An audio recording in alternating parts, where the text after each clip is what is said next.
234 MLA திமுக வந்துட்டாக்க அதில் எல்லா 234 MLA எல்லாரும் நாங்கள் நல்லவன் சொல்ல முடியுமா? சொல்ல முடியாது. நானே நல்லவனாக இருக்க மாட்டேன் சமயத்தில், இருக்க வேண்டிய அவசியம் இல்லை. சப்ஜெக்ட் எரர் தானே. அப்போ தனி மனிதர்களை விட்டு விடுங்கள், தனி மனிதர்களுடைய சிதறல்கள் சேதாரங்கள் இருந்தால் விட்டு விடுங்கள். ஆனால் தத்துவத்தை கொண்டிருக்கிற ஒரு அரசியல் கட்சி தமிழ்நாட்டில் இந்தியாவில் ஒரே ஒரு கட்சி இருக்கிறது என்றால் என்னை பொறுத்தவரை பெருமையோடு சொல்வேன், திராவிட முன்னேற்ற கழகம். திராவிட முன்னேற்ற கழகம். இப்போ நான் சொன்னல இவ்வளோ கஷ்டப்பட்டு அரசியல் சட்டத்தை கொண்டு வந்தோம்னு, இந்த அரசியல் சட்டத்தை சிதைக்க பார்க்குறாங்க. இந்த அரசியல் சட்டத்தை சிதைக்க பார்க்கிறார்கள். ஏன்? அவங்களுக்கு முதல் வரி கஷ்டமாக இருக்குது.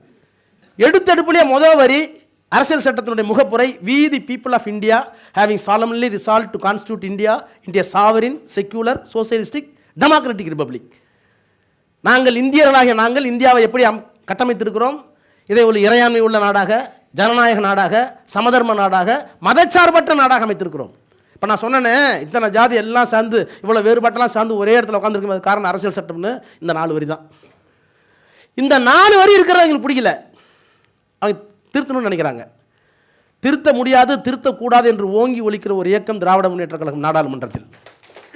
ஒலிக்கிறது மட்டும் இல்லை, எங்களை பார்த்தா தான் பயமாக இருக்குது. எங்களை பார்த்தா தான் எங்களுக்கு பயமாக இருக்குது. இது என்ன பெருமைக்காகலாம் சொல்ல, ஏனென்றால் எங்களுக்கு பின்னால் தத்துவம் இருக்கிறது.